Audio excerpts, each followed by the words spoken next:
Hello and welcome back. तर कसे आहात तुम्ही सगळे? आय होप की तुम्ही सगळे मस्तच असाल.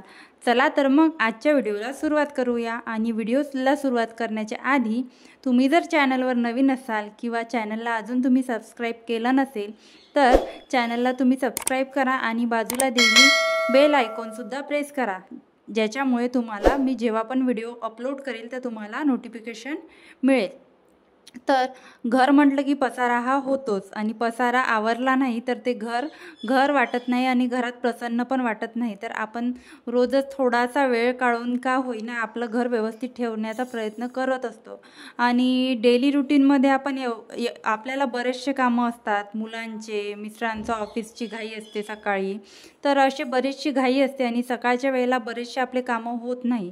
तर आता मी सवयींमध्ये बराचसा बदल केला आहे. आधीच्या माझ्या सवयी वेगळ्या होत्या आणि आताच्या माझ्या सवयी वेगळ्या आहे. तर या सवयींमध्ये बदल केल्यामुळे मी माझ्या घराला व्यवस्थित ठेवू शकते. हा माझा पर्सनल एक्सपिरियन्स आहे. तर जो मला घरातला भाग मला एकदमच खराब झाल्यासारखा दिसला तर तो तिथून मी क्लिनिंग करत असते आणि पार्टमध्ये मी क्लिनिंग करत असते. एका दमात माझ्याकडून क्लिनिंग होत नाही, कारण माझी मुलगी छोटी असल्यामुळे तिच्याकडे पण मला लक्ष द्यावं लागतं आणि पूर्ण काम एकदाच होत नाही.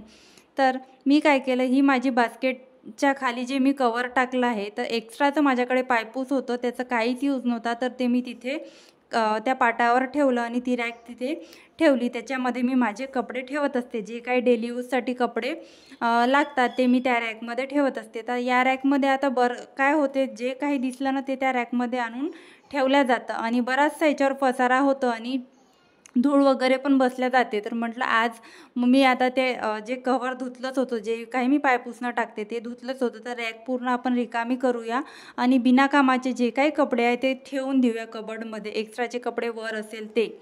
तर अशा प्रकारे माझा तो कॉर्नर ऑर्गनाईज झाला. आता मला एकदम तिथे असं वाटणार नाही तिथे बघितल्यावर पसाऱ्यासारखं. तर हा जो कूलर आहे, आणि आता कूलर व्हाईट कलरचा असल्यामुळे बरीचशी धूळ त्या कूलरवर येते आणि कूलर एकदम खिडकीच्या बाजूला माझा ठेवला आहे. तर काय करत असते मी, एकदाच असा स्प्रे जर मारला आणि एकदा पुसला तर पूर्ण असा कूलर क्लीन होतो, एकदम नव्यासारखा होतो. आणि एकदम जर याच्यावर आपण धूळ बसत आणि एकदम खराब व्हायची वेळ पडली तर जास्त क्लिनिंग करायचं काम पडतं. आणि लहान मूल जर घरात असलं तर सारखं त्या वस्तूंना हात लावत राहतो आणि तेच हाततोंडात टाकायचं प्रमाण जास्त होतं. आता हृदयाचं तेच सुरू होतं. तर आता मी तिला काल परत दवाखान्यात घेऊन गेली, तर डॉक्टरांनी सांगितलं तिला हेच हात वगैरे तोंडात टाकण्याचं आणि पाण्याचं तिला इन्फेक्शन होत आहे. तर मला आता या 15 दिवसात मी तिला 2दा डॉक्टरांकडे घेऊन गेली आहे, नुसतं पाण्याच्या इन्फेक्शनमुळे आणि असंच हात तोंडामध्ये टाकण्यामुळे. आता लहान मुलांकडे किती लक्ष देणार आहे, तिच्या हातातलं किती वस्तू मी घेणार आहे आणि ती पण मग चिडचिड होते. तर सगळे कामं आवरल्यावरच म्हटलं आता ती रूम झाडून घेऊया. तर ती रूम माझी पूर्णपैकी झाली आहे ऑर्गनाईज. आता तिथे मला काहीच असं ऑर्गनाईज करायचं गरज नाही. तर मी इकडे हॉलमध्ये आली आणि हॉलमध्ये पण म्हटलं सगळ्या टेबल खुर्च्यांवर, आता उन्हाळा आहे ना तर सगळीकडे अशी, आणि ह्या चेअरवर इतकी धूळ अशी बसलेली असते. नेक्स्ट डे जरी आपण बघितलं क्लिनिंग केल्यावर तर त्याच्यावर अशी धूळ दिसून असते. आणि आपल्या घरातला हॉल म्हणजे मेन भाग असतो, तर मला जास्त काही हॉलची क्लिनिंग करायचं काम पडत नाही. हॉलमध्ये जास्त माझ्या काहीच सामान नाही आहे आणि रेंटने राहते, त्या हिशोबाने मला तरी वाटते की सामान वाढवायला पाहिजेच नको. आता आहे तेच सामान खूप वाढलं आहे, हे पण लागतं ते पण लागतं, करू सगळंच घेण्यात आलं आहे. तर चेअर पुसून घेतल्या आणि तो टेबल आहे तो पण मी पुसून घेतला. चेअर पुसायला घेतल्या आणि टेबल पुसून घेतला. आणि धूळ पण एवढी होते की काय सांगू, उन्हाळा असो की काही असो. आणि हिवाळ्यामध्ये मला एवढी घरामध्ये धूळ दिसून येत नाही, पण उन्हाळ्यामध्ये बरीचशी धूळ दिसून येते. तर आता आपण कमेंट विषयी बोलूया. तर काल मला एका ताईंची कमेंट आली होती, आय थिंक त्या ताई नवीनच आहे चॅनलवर. तर त्यांनी अशी कमेंट केली होती की तुमचं घर रेंटचं आहे का? मी म्हटलं होतं हो, माझं घर रेंटचं आहे. तर तरी तुम्ही तुमचं घर किती स्वच्छ ठेवता. मला एवढा हसू आला ना ते कमेंट बघून. असं नाही आहे की रेंटचं आहे म्हणून स्वच्छ ठेवायचं आणि स्वतःचं आहे म्हणून घर स्वच्छ ठेवायचं. मी प्रत्येकच व्हिडिओमध्ये सांगत आहे की माझी मुलगी एवढी कारभारी नाही की नुसती धूळ चाटते, माती खाते आणि त्याचं तिला पोटामध्ये इन्फेक्शन होते. आणि मी बऱ्याच वेळेस दवाखान्यात जाऊन आली आहे, तिला पोटाचं इन्फेक्शन दाखवायसाठी. तर डॉक्टर म्हणतात पाण्यामुळे झालं, कशामुळे झालं असं ते सांगत राहतात. पण मी म्हणजे कसं आहे ना, आपण जर काळजी घेतली नाही तर मिस्टर पण बोलतात, हे बघ हेच हात ती तोंडात टाकते, ह्या दारावर धूळ आहे, या खिडकीवर धूळ आहे, तू पुसली नाही.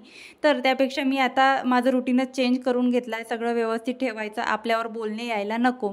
तर हा जो मिरर आहे, हा मिरर खालच्या साईडने एवढा घाण होतो कारण हृदया खूपच तिथे हात लावत असते.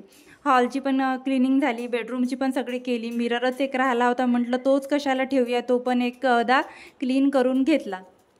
तर असं नाही आहे की रेंटचं घर आहे तर आपण क्लीन ठेवायचं नाही आणि आपलं स्वतःचं घर आहे तर खूप असं क्लीन ठेवायचं, असं माझं कधीच नाही आहे. कारण आता मला 3 वर्ष झाले आहे मी रेंटनी राहत आहे. कारण माझं जे घर आहे माहेरी ते माझं स्वतःचं घर होतं, ते मी खूप छान ठेवायची, खूप सजवून ठेवायची. आणि माझ्या आईला आता कुठेतरी माझी आठवण येते प्रत्येकच वेळेस जेव्हा तिला स्वतः आता क्लिनिंग करायला लागते. कारण सगळी जी क्लिनिंगची जबाबदारी आहे ती माझी असायची, घरी असायची. तर आणि सासरी असं आहे की सासरी मला राहायचं कामच नाही पडलं. सासरचं पण घर असं खूप मोठं आहे आणि सासूबाईंच्यानी काही कामं आता होत नाही, त्यांचं पण खूप असं वय वाढलं आहे. तर तिथे मला राहायलाच मिळत नाही, दूर असल्यामुळे जास्त राहणं पण होत नाही. तर बाहेर बाहेर आम्ही राहिलो आहे नोकरीसाठी. तर सासरचं स्वतःचं घराचं एक्सपिरियन्स आहेत. आता असं नाही आहे की रेंटनी म्हणजे असं नाही आहे की आता इथे आपण घरी आपण राहतो आपल्या स्वतःच्या, आता आपण ह्या सवयी आपल्याला कुठेतरी लागूनच जातात क्लिनिंगच्या, व्यवस्थित ठेवायच्या. तर त्या सवयी आपल्या सुटत नाही आणि त्या सवयी असल्यामुळे आपण कुठेही जरी असलो ना तरी आपण आपलं घर स्वच्छ करतो. इवन मी कोणाकडे गेस्ट म्हणून जरी गेली ना तर मी माझं काम, स्वतःचं काम आणि कोणाला मदत करू शकली तर तेवढी मी करतच असते. तर इथे माझी सगळीच क्लिनिंग झाली होती आणि आपलं कसं आहे किचनमध्ये सर्वात जास्त आपल्याला पसारा दिसून येतो आणि किचन जर क्लीन असलं तर बऱ्यापैकी पसारा कमी होतो. तर कपडे मी माझं नेहमीच असते, मी कपडे भिजत टाकून देते, कपडे पण खूप असतात धुवायला आणि कपडे जर भिजत टाकले की मग मी इकडे क्लिनिंगला सगळं घेऊन घेते आणि मग नंतर हृदयाची आंघोळ करते. हृदयाची जर आधीच आंघोळ करून दिली ना तरी माझ्यासोबत ती पण मागे मागे फिरते आणि तुम्ही बघितलं असेल तिची पण तिकडे क्लिनिंग सुरू होती, तिने तिची गाडी पुसली, तिची चेअर पुसली. तर तिला पण अशा सवयी लागतात, माझं बघून बघून ती पण काही ना काही तिचं सुरू असते. आणि हो, आणखी मला एक कमेंट आली होती की तुम्ही घासणी जी आहे त्या कोणत्या वापरता, भांडे घासायसाठी घासण्या मी ज्या वापरते. तर मी 2 घासण्या वापरते, एक सॉफ्ट स्पंज असतो आणि एक थोडासा हार्ड असतो, ती पण स्पंजचीच घासणी आहे.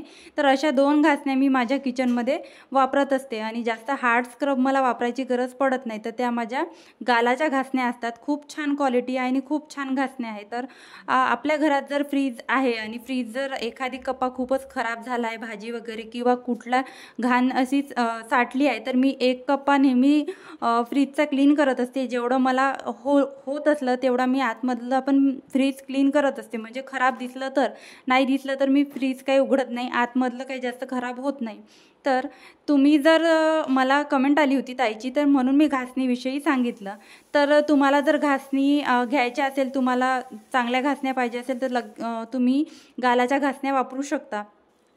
कारण गालाच्या घासण्या 6 महिने तर आरामात चालतात आणि असं काही नाही की घासण्या खूप दिवस वापरल्या तर त्याच्यामध्ये जास्त किटाणू वगैरे होतं, असं काही नाही. विनेगर आणि सोड्याच्या पाण्यात तुम्ही 10 मिनिट भिजू घालून त्या घासण्या उन्हामध्ये वाळवल्या तर त्या इझिली साफ होतात. तर इथे फिनाईल टाकून घेतलं आहे फरची पुसायच्या पोछ्यामध्ये आणि फरची पुसून घेते. माझ्याकडे मॉप आहे, मॉपनी पण फरची पुसू शकते मी. पण जेव्हा हृदया झाली होती तेव्हा माझं खूप असं पोट सुटलं होतं प्रेग्नेन्सीनंतर. तर तेव्हा मी यूट्यूबला अशा टिप्स बघायची. तर त्या टिप्समध्ये असं होतं की वाकून जर कपडे धुतले तर पोटावर असा ताण पडतो आणि पोट आत जाते आणि वाकून जर फरच्या पुसल्या तर आपलं पोट असं आत जाते. तर असं मी बघून ना तो मॉप तसाच ठेवला आहे आणि मॉप बाहेर असा सिलेंडरवर धूळ खात आहे, तुम्ही बघितलं असेल. बाहेर माझ्या मॉप ठेवला आहे आणि मॉपची बकेट पण ठेवली आहे. तर त्याचा काहीच यूज होत नाही आहे. तर मी हातानेच आता फरची पुसते. बघू शकता तुम्ही पूर्ण क्लिनिंग झाली आहे. तर कसा वाटला आजचा माझा व्हिडिओ मला नक्की कमेंटमध्ये सांगा आणि व्हिडिओ आवडला असेल तर व्हिडिओला एक लाईक नक्की करा. Bye bye.